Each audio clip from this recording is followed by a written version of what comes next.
Hi friends, నేను మీ David sir, polity faculty. మనము రెండవ షెడ్యూల్కి సంబంధించినటువంటి అంశాన్ని గురించి స్టడీ చేస్తూ ఉన్నాం. మన భారత రాజ్యాంగంలో ప్రారంభంలో 8 షెడ్యూల్స్ ఉన్నాయి, ప్రస్తుతము 12 షెడ్యూల్స్ ఉన్నాయి. అందులో ముఖ్యమైనటువంటి షెడ్యూల్ ఏంటంటే రెండవ షెడ్యూల్.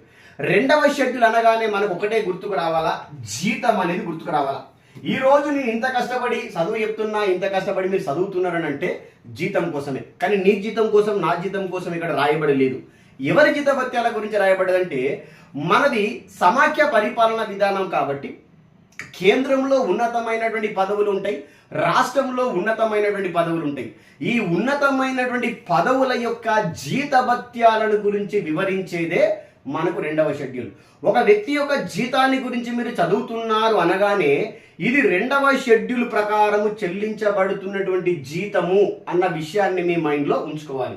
ఎగ్జాంపుల్ ఇక్కడ మనకి ఏంటంటే, మనకి రాష్ట్రపతి గురించి, మన రాష్ట్రాల్లో గవర్నర్ల గురించి, లోక్సభ స్పీకరు మరియు డిప్యూటీ స్పీకరు, మనకి రాజ్యసభ చైర్మన్, డిప్యూటీ చైర్మన్, మళ్ళీ మనకి స్పీకర్ల గురించి, మన ఇక్కడ రాష్ట్ర చట్టాల ప్రకారం రాష్ట్రంలో హైకోర్టు, మరి హైకోర్టుకు సంబంధించినటువంటి సభ్యుల జీతభత్యాల గురించి, కేంద్రంలోనైతేనేమో సుప్రీంకోర్టు సభ్యులకు సంబంధించినటువంటి జీతభత్యాల గురించి కూడా వివరించడం అనేది జరుగుతూ ఉంటుంది.